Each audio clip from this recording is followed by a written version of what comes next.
Hello students, last video में हम लोगों ने डिस्कस किया था रिप्रोडक्शन एंड लाइफ स्पैन। उसी कंटिन्यूटी में आगे हम लोग आज बात करेंगे टाइप ऑफ रिप्रोडक्शन। तो रिप्रोडक्शन दो तरह होता है, that is asexual reproduction and sexual reproduction. Asexual reproduction का मतलब होता है जब रिप्रोडक्शन में किसी भी गैमेट्स का या सेक्स सेल का या फिर सेक्स ऑर्गन्स का इन्वॉल्वमेंट नहीं होता है, ऐसे प्रोडक्शन को हम कह देते हैं एसेक्सुअल प्रोडक्शन। और जब गैमेट्स का या जर्म सेल का या सेक्स सेल का या फिर सेक्स ऑर्गन्स का रिप्रोडक्शन में जब इन्वॉल्वमेंट होता है तो ऐसे रिप्रोडक्शन को हम कहते हैं sexual production. So this is the basic difference between asexual and sexual production. अब हम लोग यहाँ पे डिटेल में पढ़ेंगे एसेक्सुअल प्रोडक्शन क्या होता है। देखो, एसेक्सुअल प्रोडक्शन के और भी बहुत सारे नेम है, ये और कई नामों से जाना जाता है और कई बार इनके जो डिफरेंट नेम्स हैं उन नेम्स पे ही कई बार क्वेश्चंस आ गए हैं। तो नीट में कई बार क्वेश्चंस पूछे गए हैं, आपके बोर्ड एग्जाम्स में भी एमसीक्यू टाइप के क्वेश्चंस में पूछ लिया गया है। तो यहाँ पे इसको हम अपोमिक्सिस भी कहते हैं। So apomixis means reproduction in which fusion of gametes does not takes place, यानी जब रिप्रोडक्शन में गैमेट्स का कोई रोल नहीं होता है, मीन्स गैमेट्स का फ्यूजन नहीं होता है, और ऐसे प्रोडक्शन को क्या कहते हैं, अपोमिक्सिस भी कह देते हैं। इसको एगाइमोस्पर्मी के नाम से भी जानते हैं। जनरली जो एगाइमोस्पर्मी है ये टर्म हम प्लांट्स के केस में डिस्कस करते हैं, जब प्लांट्स में एसेक्सुअल प्रोडक्शन होता है। तो प्लांट्स में क्या होता है, जनरली अगर कोई ओव्यूल अनफर्टिलाइज्ड ओव्यूल है और वो अनफर्टिलाइज्ड ओव्यूल एक न्यू इंडिविजुअल में अगर डेवलप हो जाता है, न्यू ऑफस्प्रिंग्स प्रोड्यूस करता है, तो ऐसे प्रोडक्शन को कह देते हैं एगाइमोस्पर्मी। एक और नाम है, इसको हम सोमैटोजेनिक रिप्रोडक्शन भी कहते हैं। सोमैटोजेनिक रिप्रोडक्शन मीन्स देखो लिविंग ऑर्गेनिज्म, जिन हम यहाँ पे मल्टीसेलुलर लिविंग ऑर्गेनिज्म की बात कर रहे हैं, तो उनमें दो तरह के सेल्स होते हैं। कुछ सेल्स अगर की बॉडी के सेल्स कहीं से ले लें, सपोज हम स्किन से सेल्स ले लें, किडनी से ले लें, लिवर से ले लें, कहीं से कोई सेल ले लें, तो ये सेल क्या कैसे होते हैं, ये सोमैटिक सेल कहलाते हैं। क्या कहलाते हैं, सोमैटिक सेल। और सोमैटिक सेल जो होते हैं वो डिप्लॉयड सेल होते हैं। इसके अलावा बॉडी में कुछ और सेल होते हैं, हैप्लॉयड सेल होते हैं, जिनको हम कहते हैं गैमीट्स। गैमीट्स कह देते हैं, जर्म सेल कह देते हैं, सेक्स सेल कह देते हैं। तो ये सेल्स जो होते हैं वो कैसे होते हैं, हैप्लॉयड सेल होते हैं। जो रिप्रोडक्टिव यूनिट्स होती हैं मल्टीसेलुलर ऑर्गेनिज्म में सेक्सुअल प्रोडक्शन में, तो अगर किसी भी सोमैटिक सेल अगर वो न्यू ऑर्गेनिज्म में डेवलप हो जाता है, मीन्स अगर सोमैटिक सेल से कोई नया ऑफस्प्रिंग बन जाता है, न्यू इंडिविजुअल बन जाता है, तो ऐसे प्रोडक्शन को क्या कह देते हैं, सोमैटोजेनिक रिप्रोडक्शन। एक नाम और है, इसको हम ब्लास्टोजेनेसिस भी कहते हैं। ब्लास्टोजेनेसिस सेम थिंग है। अगर कोई नॉन रिप्रोडक्टिव सेल या non reproductive tissue new organism में डेवलप करता है तो हम नाम देते हैं ब्लास्टोजेनेसिस। और वो जो रिप्रोडक्टिव बॉडी होती है उस रिप्रोडक्टिव बॉडी को हम ब्लास्टोस कहते हैं। इस ब्लास्टोस पे कई बार क्वेश्चंस पूछ लिए गए हैं। तो ब्लास्टोस, ब्लास्टोजेनेसिस, सोमैटोजेनिक रिप्रोडक्शन, अपोमिक्सिस और एगाइमोस्पर्मी, ये जो डिफरेंट नेम है इनको आपको ध्यान में रखना है, क्योंकि ये सब क्या कहलाते हैं, एसेक्सुअल रिप्रोडक्शन कहलाते हैं। डिफरेंट नेम्स कई बार पूछे गए हैं। इसके अलावा हम बात करेंगे आज एसेक्सुअल प्रोडक्शन के कैरेक्टर्स क्या होते हैं। देखिए सिंपल सी बात है, बायोलॉजी या जूलॉजी जैसा जो सब्जेक्ट होता है या रटना नहीं होता है, कहा जाता है कि ये रटने वाला सब्जेक्ट है। बट अगर कॉन्सेप्ट दिमाग में क्लियर है, पूरा प्रोसेस आपको दिमाग में क्लियर है कि क्या घटनाएं घटित हो रही हैं, क्या इवेंट्स आ रहे हैं एक के बाद एक, तो सारी चीजें अपने आप तैयार हो जाती हैं। अब एसेक्सुअल प्रोडक्शन के कैरेक्टर्स क्या है, ठीक, आप कैसे कर पाएंगे कि सेक्सुअल प्रोडक्शन है, और वो जो डिफरेंट कैरेक्टर्स हैं उसकी जो डिफरेंट पॉइंट्स हैं वो यहाँ मेंशन किए हैं, और इन पे कई बार क्वेश्चंस पूछे गए हैं। अभी तक जितने भी नीट में इस टॉपिक पे बेस्ड जो क्वेश्चंस आए, आपके बोर्ड एग्जाम्स में क्वेश्चंस आए, तो इन्हीं सारे पॉइंट्स पे क्वेश्चंस पूछे गए, इससे बाहर क्वेश्चन नहीं गया। तो हम लोग बात करेंगे एसेक्सुअल प्रोडक्शन की। तो एसेक्सुअल प्रोडक्शन में क्या होता है, सबसे पहले ओनली वन पेरेंट इन्वॉल्व, यानी एक सेक्सुअल प्रोडक्शन में सिर्फ एक ही पेरेंट, सिंगल पेरेंट का इन्वॉल्वमेंट होता है। जनरली हम लोग बात करते हैं भाई किसी के पेरेंट्स की बात करते हैं तो पेरेंट्स में दो हो जाते हैं, एक मदर फादर, ठीक है।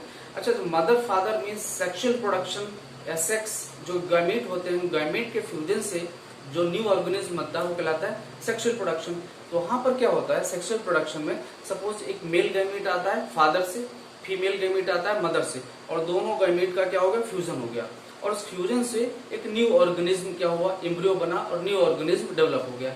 अब वो जो न्यू इंडिविजुअल है, उस न्यू इंडिविजुअल के अंदर दो लोगों से जेनेटिक मटेरियल आया है, एक मदर का जेनेटिक मटेरियल, दूसरा फादर का जेनेटिक मटेरियल मिक्स हो गया है। तो अब जो न्यू इंडिविजुअल है उसके अंदर जो कैरेक्टर्स होंगे, हमें पता है कि आपने 11th क्लास में पढ़ा होगा, कुछ कैरेक्टर्स के लिए कौन रिस्पॉन्सिबल होता है, जीन्स रिस्पॉन्सिबल होते हैं, जो जेनेटिक मटेरियल है वो रिस्पॉन्सिबल होता है।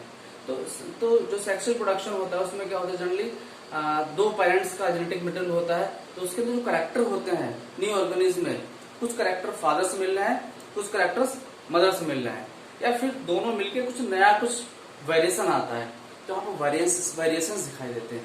बट यहाँ क्या होता है, एसेक्सुअल रिप्रोडक्शन के केस में सिर्फ सिंगल पेरेंट होता है। यहाँ मेल फीमेल की बात नहीं हो रही, क्योंकि यहाँ कोई भी हो सकता है, उसकी जो सोमैटिक सेल है वो सोमैटिक सेल एक न्यू ऑर्गेनिज्म में डेवलप कर जाती है, उससे एक नया ऑर्गेनिज्म बन जाता है। तो मतलब सिर्फ एक ही पेरेंट इन्वॉल्व होता है, इस बात को दिमाग में रखना है। एक चीज हो गई। नेक्स्ट पॉइंट आपको जो ध्यान में रखना है, no fusion of gametes takes place. जाहिर सी बात है, गैमीट का मतलब क्या होता है अभी हम लोग बात कर चुके हैं। जो रिप्रोडक्टिव सेल्स होती हैं, मींस जो मेल गैमीट में सपोज एनिमल्स की बात करें तो स्पर्म होता है, फीमेल में ओवा होता है, तो ओवा और स्पर्म मिलके क्या बनते हैं, जाइगोट बनाते हो, एम्ब्रियो में डेवलप कर जाता है। तो यहाँ क्या होता है, यहाँ पर चूंकि सिंगल पेरेंट है, सोमैटिक सेल से वो न्यू ऑर्गेनिज्म डेवलप कर रहा है, तो गैमीट का कोई रोल ही नहीं होता है। अब जब गैमीट्स का कोई रोल नहीं होगा तो गैमीट का फ्यूजन भी नहीं होगा, जाहिर सी बात है। तो इस पॉइंट को सिर्फ समझना है, दिमाग में रखना है, इसको आपको रट्टा नहीं मारना है। नेक्स्ट चीज, offsprings produced are identical to parent. अभी हम लोग बात कर रहे थे, यहाँ पे जो ऑफस्प्रिंग्स बनेगा, मीन्स जो न्यू इंडिविजुअल बनेगा, उसके अंदर जो जेनेटिक मटेरियल है वो कहाँ से आया है, एक सिंगल पेरेंट से आया है। यहाँ पे दो पेरेंट का इन्वॉल्वमेंट नहीं है, तो जाहिर सी की बात है। और जो कैरेक्टर्स होते हैं वो किस पे डिपेंड करते हैं, जेनेटिक मटेरियल पे। तो यहाँ जो न्यू इंडिविजुअल है, जो न्यू वन है, वो आइडेंटिकल हुआ किसके, अपने पेरेंट के, क्योंकि पेरेंट की कॉपी है वो, पेरेंट सिंगल पेरेंट का जेनेटिक मटेरियल है। तो जाहिर सी बात है, उस न्यू इंडिविजुअल के जो कैरेक्टर्स होंगे वो कैसे होंगे, that is will be identical to parent. तो ऐसे ऑफस्प्रिंग्स जो अपने पेरेंट्स के आइडेंटिकल होते हैं, उनको हम क्या कह देते हैं, क्लोन्स कहते हैं। तो ऐसे क्या कहलाते हैं, क्लोन। इस पर कई बार क्वेश्चन पूछा गया है। एक तो ये पॉइंट आपको दिमाग में रखना है। यहाँ पे हम लोग बात करते चले कि अगर सेक्सुअल प्रोडक्शन होता तो क्या होता। तो यहाँ पे भाई देखो, दो गैमेट डिफरेंट पेरेंट्स से आए हैं, डिफरेंट जेनेटिक मटेरियल है, जो न्यू इंडिविजुअल मिलेगा वो क्या होगा, वेरी करेगा, अपनी मदर की तरह आइडेंटिकल नहीं होगा क्योंकि फादर के भी जेनेटिक मटेरियल है, ना फादर की तरह पूरी तरह से आइडेंटिकल होगा क्योंकि मदर के भी जेनेटिक मटेरियल है। तो क्या होगा, दोनों के कैरेक्टर्स होंगे या दोनों के जेनेटिक मटेरियल मिलने के बाद में कुछ वेरी करेगा, फादर से वेरी करेगा, मदर से वेरी करेगा, तो उसमें वेरिएशंस आएंगे। बट यहाँ क्या होगा, यहाँ आइडेंटिकल होते हैं, यहाँ पे आइडेंटिकल होते हैं, ध्यान में रखना है। It involve only mitotic division. देखिए बहुत इंपॉर्टेंट पॉइंट है, कई बार इस पर क्वेश्चन आए हैं। आप लोगों ने 11th क्लास में सेल डिवीजन पढ़ा होगा। तो सेल डिवीजन दो तरह होता है, माइटोसिस और मियोसिस। आपने पढ़ा होगा जो माइटोसिस होता है, तो माइटोसिस में जो नंबर ऑफ क्रोमोसोम्स होते हैं वो सिमिलर रहते हैं, एक जैसे रहते हैं। जो पेरेंट सेल में जो नंबर ऑफ क्रोमोसोम होंगे वही डॉटर सेल में नंबर ऑफ क्रोमोसोम होंगे। और जो माइटोटिक डिवीजन होता है वो कहाँ होता है, चाहे वो ग्रोथ हो या फिर रिपेयरिंग ऑफ टिश्यूज हो, वहां हमेशा क्या होगा, माइटोटिक डिवीजन होता है। जैसे सपोज ग्रोथ में कैसे होता है कि हम पहले बच्चे होते हैं, बड़े होते हैं और बड़े होते हैं, तो हमारा साइज बढ़ता है, वॉल्यूम बढ़ता है, वेट बढ़ता है। इसका मतलब क्या है, बॉडी का साइज बढ़ रहा तो नंबर ऑफ सेल्स बढ़ रहे हैं, और नंबर ऑफ सेल कैसे बढ़ेंगे, सेल डिवीजन से। तो वहां जो सेल डिवीजन होगा कैसा होगा, माइटोसिस डिवीजन होगा। हमेशा दिमाग में बैठा लीजिए, मियोसिस डिवीजन सिर्फ और सिर्फ गैमीट फॉर्मेशन में होता है। इन्हें जो गैमीट बनते हैं, चाहे वो फीमेल गैमीट हो चाहे वो मेल गैमीट हो, तो सिर्फ गैमीट फॉर्मेशन में क्या होता है, मियोसिस होता है, और बाकी हर जगह क्या होगा, माइटोसिस होगा। तो यहाँ पर जो डिवीजन होगा मीन्स किसी सोमैटिक सेल से जब न्यू इंडिविजुअल बनेगा, न्यू इंडिविजुअल में डेवलपमेंट होगा, तो डेवलपमेंट कैसा होगा, जाहिर सी बात है सेल डिवीजन होगा, नंबर ऑफ सेल्स बढ़ेंगे, बॉडी फॉर्मेशन होगा, तो नंबर ऑफ सेल बढ़ेंगे तो मतलब डिवीजन होगा, तो वो डिवीजन कैसा होगा, माइटोटिक डिवीजन होगा यहाँ पे, ये हमेशा दिमाग में रखिए। नेक्स्ट पॉइंट आपको याद रखना है, it plays no role in evolution because offsprings are genetically similar, offsprings are genetically identical to parent.